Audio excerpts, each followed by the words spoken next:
Hello everyone, welcome to Roma's kitchen and blog. আজকে আমি রান্না করেছি ব্রয়লার মুরগি। তো চলো দেখে নেওয়া যাক। এখানে আমি স্বাদমতো লবণ দিয়ে পেঁয়াজগুলোকে ভালোভাবে ভেজে নিয়েছি। তারপর দিয়ে দিচ্ছি এলাচ, দারচিনি, তেজপাতা। তারপর দিয়ে দিচ্ছি আদা রসুন বাটা। এখন দিয়ে দিচ্ছি হলুদের গুঁড়ো, মরিচের গুঁড়ো, ধনিয়ার গুঁড়ো, চিকেন রাঁধুনি মশলা গুঁড়ো। তারপর দিয়ে দিলাম গরম মশলা বাটা। মশলা কষানোর জন্য দিয়ে দিলাম পরিমাণ মতো পানি।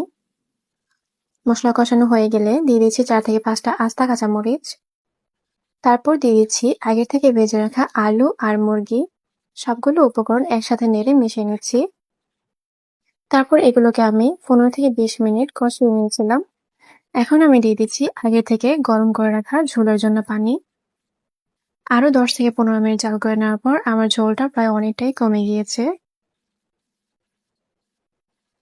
আপনারা দেখতে পাচ্ছেন আলুগুলো একদম সিদ্ধ হয়ে গিয়েছে, তার মানে আমার রান্না একদম পুরোপুরিভাবে হয়েই গিয়েছে। তাই এখন আমি চুলা থেকে এটাকে নামিয়ে নিয়েছি। তো বন্ধুরা, আমার মুরগি রান্নার রেসিপিটা তোমাদের কাছে কেমন লেগেছে অবশ্যই কমেন্টে জানাবে। আল্লাহ হাফেজ।